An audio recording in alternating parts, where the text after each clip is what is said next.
Hey team, so how do I make running less miserable? This is another question I've recently received.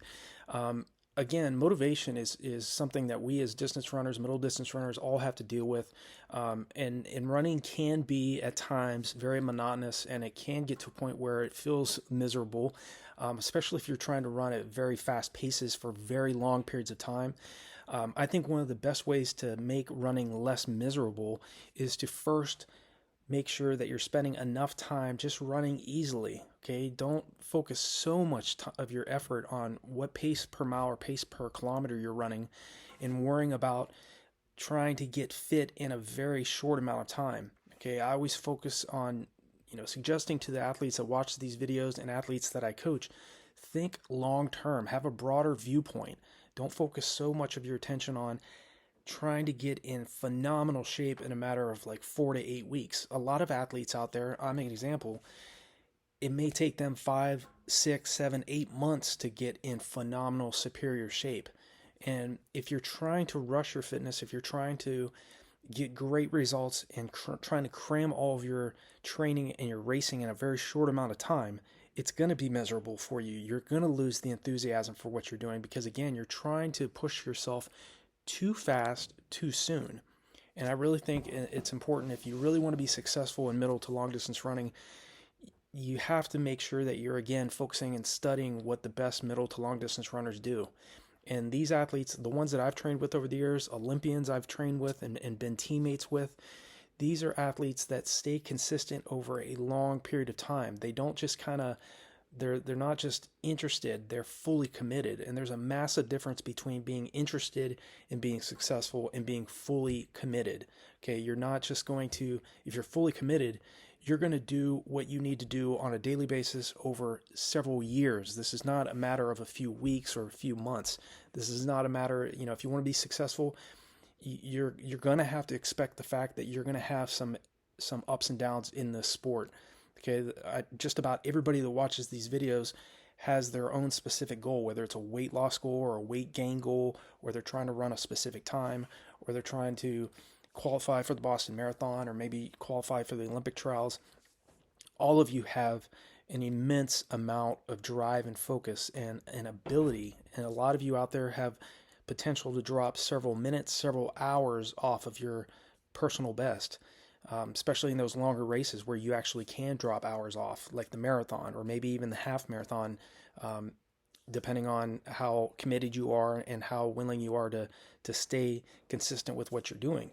And again, I think the majority of the athletes out there that are feeling miserable from running really need to take a break. There's nothing wrong with taking 2 to 3 weeks off away from the sport. I think some of you even might need to take a month off away from the sport. Get your mind recharged and regroup yourself, and don't focus on trying to get great results in a very short amount of time. I think that will ruin your motivation. It will make your training and your willingness to get out the door feel much more of a chore, and it will make you miserable. Okay, and I know earlier on in my career too, especially when I was in high school, I was trying to run these fast times that I saw other athletes running. And this is when I was a freshman, and I was trying to run the times that these seniors and these older, more mature athletes were running when I first started out in the sport. And I just didn't have the amount of leg speed, and I didn't have the amount of mileage and maturity at that time to run those specific times. And by the time I was a senior, I was running far faster than the times that I was aiming to run when I was a freshman. I remember when I was a freshman, I was always looking at the athletes that were running 440s for the mile, and I thought it was an incredible time. When I was a freshman, the first time I ran it, I ran the 1600 meter in 5:30, got down to 5:09 by my freshman year. But those athletes that were running in the 440s or running like a 440 or a 441, I just thought it was incredible. But by the time I graduated, I ran a 425 for 1600 meters and 402 for the 1500 meters. At the national championships in San Jose, California. So I understand you all. I understand that you're trying to jump to the next level, but also be patient with what you're doing. It's not a matter, if you see somebody else running a time that's a time that you're aiming for, just know that it might take you a few more months. It might take you a few more years. You know, some of us have to train for several decades to get to a point where we run that time that we were dreaming about. Okay, it took me from 1992 to 2007 to break a 2 hour and 20-minute marathon. That was kind of like my, if everything went perfect type goal, I would run a time under 2 hours and 20 minutes for the marathon. Okay, that's 5:19 per mile, or around 3:18 per kilometer for 42.2 kilometers or 26.2 miles. So when I was in high school, I simply did not have that type of capability. Okay, I was too young. I was not mature enough. I had not built my leg speed, and I had just not run enough mileage at that point. So just be patient. Don't lose your enthusiasm for what you're doing, because if you do and you're trying to cram your fitness and trying to get these quick results in a short amount of time, it will make you miserable. Okay, so how do you make running less miserable? Be a little bit more patient with yourself. Give yourself enough time. You know, run between 4 and 8 weeks, running easy, relaxed mileage before you start a 4 to 8 to 24-week block of training. Always focus on building your endurance first, running relaxed, and not placing so much of your emphasis and focus on running, on doing track workouts, doing fast tempo runs.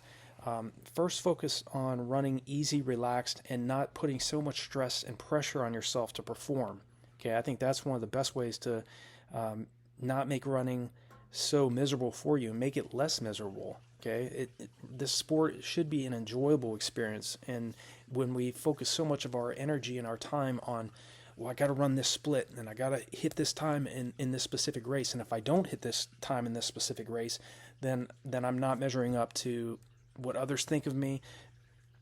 Don't focus on that, and don't focus on what other athletes or other people around you are saying that you're capable of. Just do the very best that you can, and definitely be thankful for that. I mean, it is a good thing to have a support system and people that see where you're currently at and can see what you're capable of. So definitely be thankful for that. You know, I was always thankful. I had a big brother. I had a great family support system around me. I had other athletes that were better than me, that were at another level. I mean, Olympians, literally Olympians. So I was always surrounded by these individuals that were highly disciplined, highly motivated, and highly accomplished. But at the same time, I knew I had to focus on myself. I couldn't run what my teammates or what other athletes around me had run if they had run a faster time. I could only focus on what I was doing in training and what I could focus on myself. Okay, so keep these things in mind in terms of maintaining your enthusiasm and not seeing running as being miserable. Just make sure that you're just running easy and relaxed for a long enough period of time so you build your fitness first, and then start gradually running faster splits, faster performances, faster workouts. If you build the foundation first, you're gonna have that foundation to make sure that you can continue to run at fast efforts over a long period of time. And make sure to slow down. Don't focus so much of your attention on what paces per mile or paces per kilometer you're running on your easy days. Okay, relax, and take some time off if you need it. Okay, you need to take some time after a build-up. Maybe it's 1 to 2 weeks, so that your body recharges, rebuilds, and you can maintain your focus and motivation for that next build-up. So I hope this is helpful for you in terms of how to make running less miserable. Feel free to leave me a comment below if there's anything that's on your mind, things that you've been dealing with, causing you stress, or and definitely I will respond to you, as I do with all my comments that individuals that watch these videos leave for me. So I wish you all the best, and I wish you continued success in what you're doing, and I will talk to you all in the next video.